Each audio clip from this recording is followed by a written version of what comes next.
Ses yeux étaient comme une flamme de feu. Une flamme de feu peut éclairer les choses. Les yeux du Seigneur sont comme une flamme de feu. Il peut sonder les reins et les cœurs des hommes. Apocalypse 2, 23.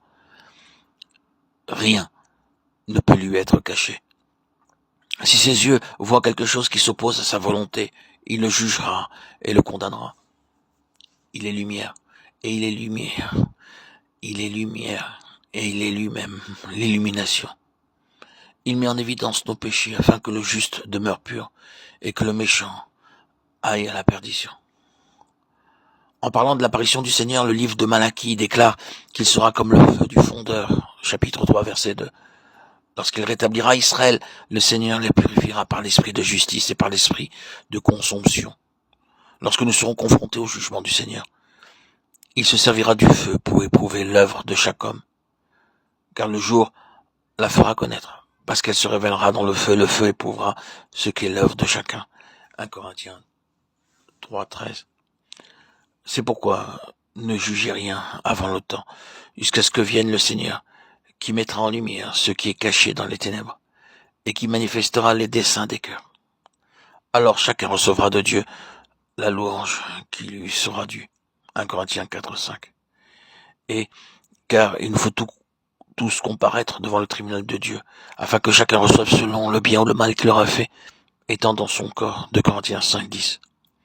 Nous devons nous souvenir que nulle créature n'est cachée devant lui, mais tout est nu et découvert aux yeux de celui à qui nous devons rendre compte. Hébreux 4, 14.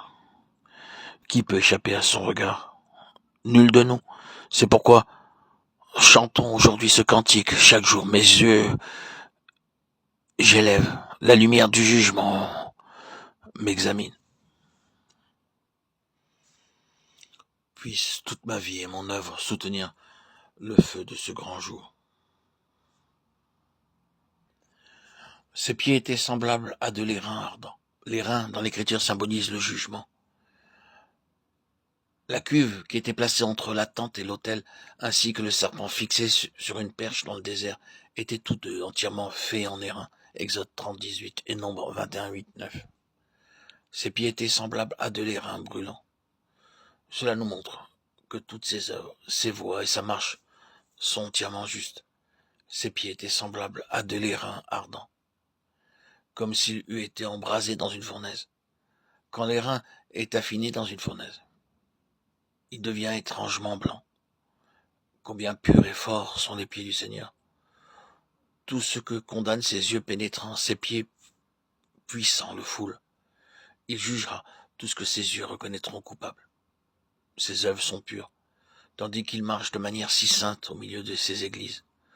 Combien nombreuses sont les choses qu'il devra condamner.